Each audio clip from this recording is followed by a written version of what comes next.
Kenapa sih banyak orang pintar tetapi kalau disuruh berbicara di depan umum malah tidak? Dan kenapa ada orang yang biasa saja tetapi ketika disuruh untuk berbicara di depan umum semua orang langsung fokus? Jawabannya bukan di seberapa pintar kita, tetapi seberapa baik kita dalam menyampaikan apa yang kita pikirkan. Teman-teman, coba bayangkan, kita lagi di sebuah kelas. Ada satu mahasiswa yang ingin maju ke depan untuk presentasi. Perkenalkan, nama saya Alicia Setianingsih. Jadi hari ini saya akan menjelaskan tentang speech. Speech itu penting untuk komunikasi. Jadi menurut materi, speech itu adalah, jujur saja, kalau kalian jadi audiens, apa yang kalian rasakan melihat penampilan tersebut? Kemungkinan besar, monoton, dan membosankan bukan? Sehingga pada akhirnya, fokus kita akan teralihkan dengan hal yang lain, seperti main HP. Sekarang, coba kita ulangi ya situasinya. Selamat pagi, salam sejahtera bagi kita semua. Teman semua, pernah tidak sih kalian merasa sudah belajar banyak, tetapi ketika disuruh maju ke depan, tiba-tiba jadi blank atau lupa apa yang ingin disampaikan kepada audiens? Padahal sebenarnya kita tahu materinya, tetapi cara menyampaikannya yang belum tepat. Nah, hari ini saya akan membahas nih bagaimana cara melakukan speech yang baik dan benar supaya pesan yang kita sampaikan benar-benar bisa dipahami dan diingat oleh para audiens. Nah, teman-teman, dari dua gambaran speech tadi sebenarnya kita bisa melihat satu hal yang sangat penting, bahwa seringkali masalah utama dalam public speaking itu bukan karena kita tidak punya materi, tetapi karena kita tidak tahu bagaimana cara menyampaikannya dengan baik. Banyak dari kita mungkin sudah belajar, sudah membaca, bahkan sudah memahami topik yang akan dibahas. Tetapi ketika kita berdiri di depan, justru yang muncul adalah rasa gugup. Suara jadi tidak jelas atau akhirnya hanya bergantung pada teks. Akibatnya, pesan yang seharusnya bisa dipahami dengan mudah oleh para audiens justru menjadi kurang tersampaikan dengan maksimal. Nah, dari situ kita bisa menyadari bahwa dalam public speaking, cara penyampaian memiliki peran yang sama pentingnya dengan isi materi itu sendiri. Karena sebaik apapun materi yang kita miliki, kalau tidak disampaikan dengan cara yang tepat, audiens tetap akan sulit memahami, bahkan bisa kehilangan minat untuk mendengarkan. Oleh karena itu, pada kesempatan kali ini, saya akan membahas beberapa hal penting dalam speech, mulai dari jenis-jenis speech, cara penyampaian, gaya berbicara, hingga teknik agar kita bisa tampil lebih percaya diri di depan audiens. But before we get into the material, let me introduce myself. My name is Alicia Setianingsih with NPM 25412058, majoring in Accounting 25. So, let's into the material. 3 types of public speaking. 1. Speech that inform. Speech that inform, explain, report, describe, clarify, define, and demonstrate. Such speech can move an audience to action or belief. Their primary purpose is to present fact, style, and action. 2. Speech that persuade. Speech that persuade are designed to convince, and the goal is to influence the audience's belief or attitude. This can be accomplished by using your own credibility to strengthen your argument, or you can appeal to your audience emotions, reason, or sense of right and wrong. 3. Speech that entertain. Speech that entertain use humor to influence an audience, as in an after-dinner speech. When the audience is warmed up, on main idea is presented still on a light note. Note, this is the most difficult of all presentation because it requires great ease and elegance and depends to a larger degree on the charisma of the speaker. Next, speaking style. 1. The cool presenter. The cool presenter captures the audience attention with clear-headed persuasive. During her representation, things will be orderly and stay under control. These presenters are usually on a mission and deliver their message with dramatic intensity. They draw on fact and figure to substantiate what is being represented. Adjectives describing this presenter are analytical, logical, deliberate, rational, intellectual, and insightful. 2. The hot presenter. The hot presenter can blow the roof of a building. You will probably either like or dislike this presenter, but no one ignores this kind. Her presentations are fast and furious and often delivered with rapid speech. She runs on adrenaline and pushes passion to the limit.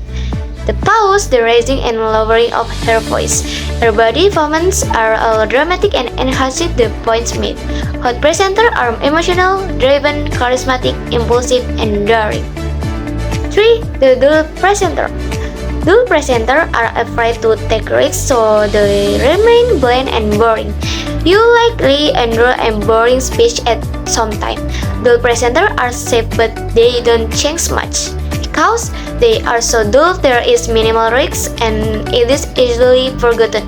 Dull seems to be the norm because so many people operate within those boundaries. And few within an audience will the dull presenter that she is dull. Dull presenters are continuous, predictable, ambivalent, and boring. Next, for basic method of delivery. 1. Reading a manuscript verbatim. A manuscript that is read has several disadvantages. Unless the person who delivers the speech is extremely skilled, the recitations will sound just as if it were read, and it will likely have a sing-song tone to it. Reading a manuscript also fails to give the audience the eye contact necessary in order to keep attention. If you want to lose your audience entirely, pursue this mode. 2. Reciting from memory.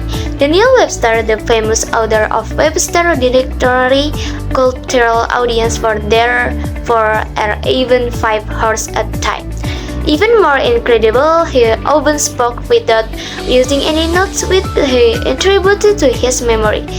Few people have Webster's remarkable powers of memory. If you don't have the ability to commit your entire speech to memory, you may do so. But one of the main disadvantages to memorizing an entire speech is that it creates too much pressure to get the speech absolutely perfect. 3. Speaking impromptu. The impromptu speech is speaking at a gathering with little or no preparations and without the use of the notes.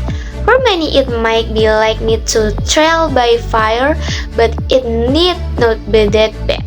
Impromptu speaking follow their basic rules. 1. Have something important to say. 2. Make your audience understand or believe it. 3. Speak simply, directly, and meaningfully. 4. Speaking entrepreneurially. Most of you will speak entrepreneurially. The entrepreneurs talk in no totally off the cut as in the impromptu speech. The entrepreneur's presentation include brief notes and is carefully prepared and practiced in advance. However, the exact wording is chosen at the time of delivery. The entrepreneur's method has several advantages. Next, makeup of an audience. How you address your audience will depend greatly on whom you are addressing. 1. Superiors. When addressing superiors, suggest rather than lecture or dictate. Back everything said with fact. 2. Peers. When talking with peers, share information. Draw them into the presentation and ask them to share their expertise and experience. 3. Team members. To team members, relate fact through example. Make sure you use we language. Share success with the members and accept blame when necessary. 4. Special interest group. Focus your representation around the concerns of this particular group. Relate to them by persuading. 5. Mixed groups. If the group is a mixture of the members and peers, you will need to use a combination of presentation techniques in order to reach everyone. Next, preparations outline. 1. The introduction. Just a movie or video needs an appropriate beginning and ending. So do public speeches. The beginning prepares listener for what is to come. First impressions are important. 2. Main points. 1. Each main point should be independent of the other main points. 2. Use the same pattern of wording of each main point. 3. Balance the amount of time spent on each main point. And last 3. The conclusion. The conclusion ties up the speech and alerts listener that the speech is going to end. Great is the art of beginning, said Longfellow, but greater the art is of ending. And your final impression will probably linger the longest in your listener minds. The conclusion has two major functions. 1. To let audience know you are ending your talk. 2. To reinforce the audience understanding of the control idea. Class material. Element of good speaking. 1. Vocal expression. You must speak loudly enough to be heard, clearly enough to be understood, and slowly enough for your audience to keep up. 2. Nonverbal expression. Body language matters because it influences your credibility and helps the audience focus on your speech. Nonverbal frames the verbal. That's all the discussions about speech. More or less, I apologize. I hope what I convey can be useful for all of you. Thank you for attention.